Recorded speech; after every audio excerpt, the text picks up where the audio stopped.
So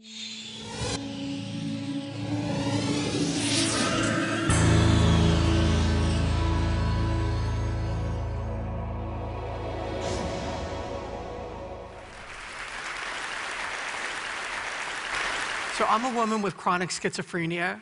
I've spent hundreds of days in psychiatric hospitals. I might have ended up spending most of my life on the back ward of a hospital, but that isn't how my life turned out. In fact, I've managed to stay clear of hospitals for almost 3 decades, perhaps my proudest accomplishment. That's not to say that I've remained clear of all psychiatric struggles. After I graduated from the Yale Law School and got my first law job, my New Haven analyst, Dr. White, announced to me that he was going to close his practice in 3 months, several years before I had planned to leave New Haven. White had been enormously helpful to me, and the thought of his leaving shattered me. My best friend, Steve, sensing that something was terribly wrong, flew out to New Haven to be with me. Now I'm going to quote from some of my writings. I opened the door to my studio apartment. Steve would later tell me that for all the times he had seen me psychotic, nothing could have prepared him for what he saw that day. For a week or more, I had barely eaten. I was gaunt. I walked as though my legs were wooden. My face looked and felt like a mask. I had closed all the curtains in the apartment, so in the middle of the day, the apartment was in near total darkness. The air was fetid, the room a shambles. Steve, both a lawyer and a psychologist, has treated many patients with severe mental illness, and to this day, he'll say I was as bad as any he had ever seen. Hi, I said, and then I returned to the couch where I sat in silence for several moments. Thank you for coming, Steve. Crumbling world, word, voice. Tell the clocks to stop. Time has come. White is leaving, Steve said somberly. I'm being pushed into a grave. The situation is grave, I moan. Gravity is pulling me down.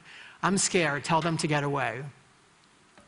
As a young woman, I was in a psychiatric hospital on 3 different occasions for lengthy periods. My doctors diagnosed me with chronic schizophrenia and gave me a prognosis of, quote, grave. That is, at best, I was expected to live in a board and care and work at menial jobs. Fortunately, I did not actually enact that grave prognosis. Instead, I'm a chaired professor of law, psychology, and psychiatry at the USC Gould School of Law. I have many close friends, and I have a beloved husband, Will, who's here with us today. Thank you.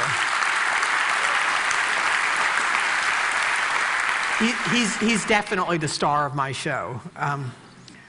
I'd like to share with you how that happened and also describe my experience of being psychotic.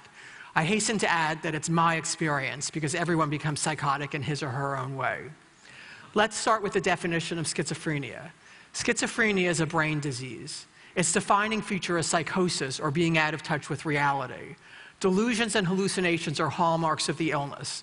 Delusions are fixed and false beliefs that aren't responsive to evidence, and hallucinations are false sensory experiences. For example, when I'm a psychotic, I often have the delusion that I've killed hundreds of thousands of people with my thoughts. I sometimes have the idea that nuclear explosions are about to be set off in my brain. Occasionally, I have hallucinations, like one time I turned around and saw a man with a raised knife. Imagine having a nightmare while you're awake. Often, speech and thinking become disorganized to the point of incoherence.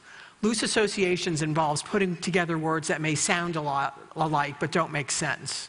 And if the words get jumbled up enough, it's called word salad. Contrary to what many people think, schizophrenia is not the same as multiple personality disorder or split personality. The schizophrenic mind is not split, but shattered.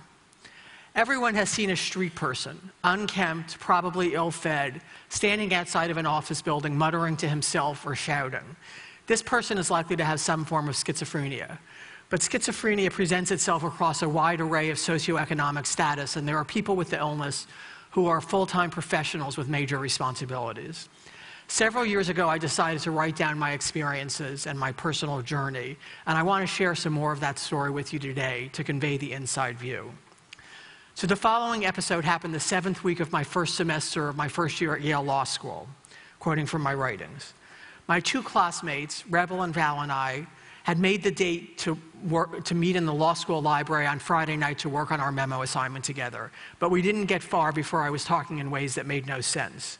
Memos are visitations, I informed them. They make certain points. The point is on your head. Pat used to say that. Have you killed anyone? Rebel and Val looked at me as if they or I had been splashed in the face with cold water. "What are you talking about, Elyn?" "Oh, you know, the usual. Who's what, what's who, heaven and hell. Let's go out on the roof. It's a flat surface. It's safe." Rebel and Val followed, and they asked what had gotten into me. "This is the real me," I announced, waving my arms above my head. And then, late on a Friday night, on the roof of the Yale Law School, I began to sing, and not quietly either. "Come to the Florida sunshine bush. Do you want to dance?" "Are you on drugs?" one asked. "Are you high?" "High, me? No way, no drugs. Come to the Florida sunshine bush, where there are lemons, where they make demons." "You're frightening me," one of them said, and Rebel and Val headed back into the library. I shrugged and followed them. Back inside, I asked my classmates if they were having the same experience of words jumping around our cases as I was. "I think someone's infiltrated my copies of the cases," I've said. "We've got a case to joint. I don't believe in joints, but they do hold your body together." It's an example of loose associations. Eventually, I made my way back to my dorm room, and once there, I couldn't settle down. My head was too full of noise, too full of orange trees, and law memos I could not write, and mass murders I knew I would be responsible for. Sitting on my bed, I rocked back and forth, moaning in fear and isolation. This episode led to my first hospitalization in America. I had 2 earlier in England, continuing with the writings. The next morning, I went to my professor's office to ask for an extension on the memo assignment, and I began gibbering unintelligibly as I had the night before, and he eventually brought me to the emergency room.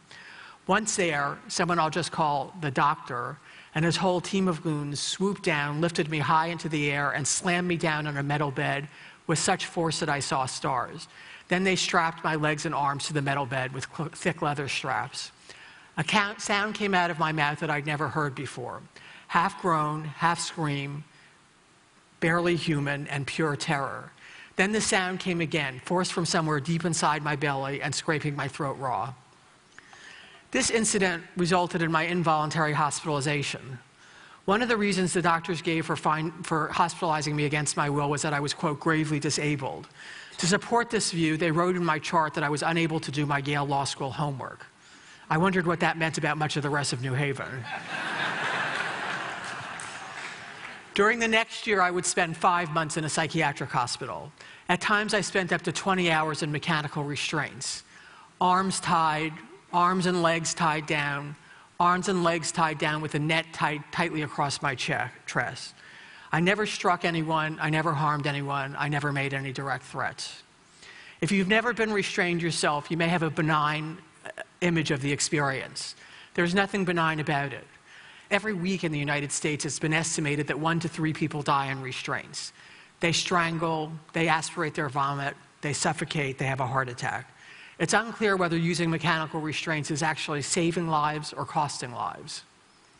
While I was preparing to write my student note for the Yale Law Journal on mechanical restraints, I consulted an eminent law professor who was also a psychiatrist and said surely he would agree that restraints must be degrading, painful, and frightening. He looked at me in a knowing way and said, "Elyn, you don't really understand. These people are psychotic. They're different from me and you. They wouldn't experience restraints as we would." I didn't have the courage to tell him in that moment that no, we're not that different from him. We don't like to be strapped down to a bed and left to suffer for hours any more than he would. In fact, until very recently, and I'm sure some people still hold it, is the view that restraints help psychiatric patients feel safe. I've never met a psychiatric patient who agreed with that view. Today, I like to say I'm very pro-psychiatry, but very anti-force. I don't think force is effective as treatment. And I think using force is a terrible thing to do to another person with a terrible illness. Eventually, I came to Los Angeles to teach at the University of Southern California Law School. For years, I had resisted medication, making many, many efforts to get off. I felt that if I could manage without medication, I could prove that, after all, I wasn't really mentally ill. It was some terrible mistake. My motto was the less medicine, the less effective. My LA analyst, Dr. Kaplan, was urging me just to stay on medication and get on with my life, but I decided I wanted to make one last college try to get off, quoting from the text. I started the reduction of my meds, and within a short time, I began feeling the effects. After returning from a trip to Oxford, I marched into Kaplan's office, headed straight for the corner, crouched down, covered my face, and began shaking.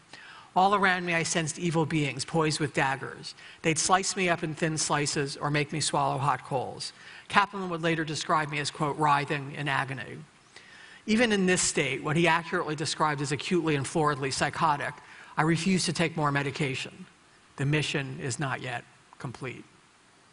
Immediately after the appointment with Kaplan, I went to see Dr. Martyr, a schizophrenia expert who was following me for medication side effects.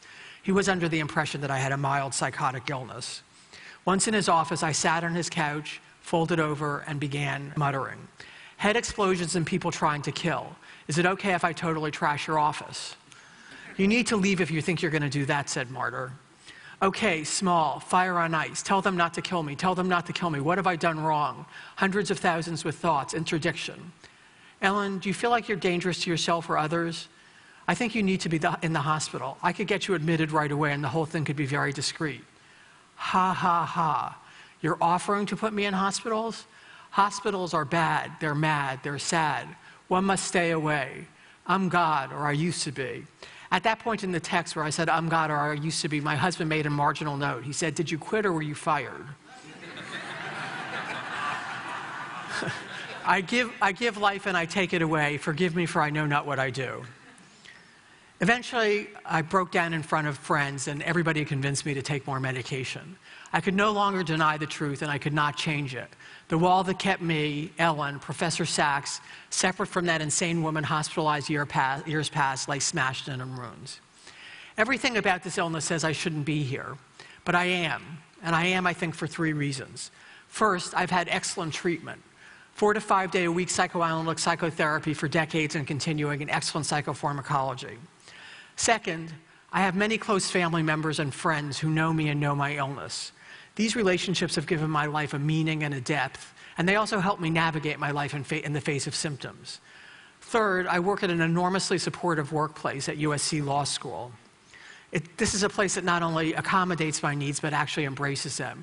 It's also a very intellectually stimulating place, and occupying my mind with complex problems has been my best and most powerful and most reliable defense against my mental illness. Even with all that, excellent treatment, wonderful family and friends, supportive work environment, I did not make my illness public until relatively late in life. And that's because the stigma against mental illness is so powerful that I didn't feel safe with people knowing. If you hear nothing else today, please hear this. There are not schizophrenics. There are people with schizophrenia. And these people may be your spouse, they may be your child, they may be your neighbor, they may be your friend, they may be your coworker. So let me share some final thoughts. We need to invest more resources into research and treatment of mental illness. The better we understand these illnesses, the better the treatments we can provide, and the better the treatments we can provide, the more we can offer people care and not have to use force. Also, we must stop criminalizing mental illness. It's a national tragedy and scandal that the LA County Jail is the biggest psychiatric facility in the United States. American prisons and jails are filled with people who suffer from severe mental illness, and many of them are there because they never received adequate treatment. I could have easily ended up there or on the streets myself. A message to the entertainment industry and to the press. On the whole, you've done a wonderful job fighting stigma and prejudice of many kinds. Please continue to let us see characters in your movies, your plays, your columns who suffer with severe mental illness. Portray them sympathetically and portray them in all the richness and depth of their experience as people and not as diagnoses. Recently, a friend posed a question. If there were a pill I could take that would instantly cure me, would I take it? The poet Rainer Maria Rilke was offered psychoanalysis. He declined, saying, don't take my devils away because my angels may flee too. My psychosis, on the other hand, is a waking nightmare in which my devils are so terrifying that all my angels have already fled. So would I take the pill in an instant? That said, I don't wish to be seen as regretting the life I could have had if I'd not been mentally ill, nor am I asking anyone for their pity. What I rather wish to say is that the humanity we all share is more important than the mental illness we may not. What those of us who suffer with mental illness want is what everybody wants. In the words of Sigmund Freud, to work and to love. Thank you. Thank you. Thank you. Very kind. Thank you. Thank you. Thank you.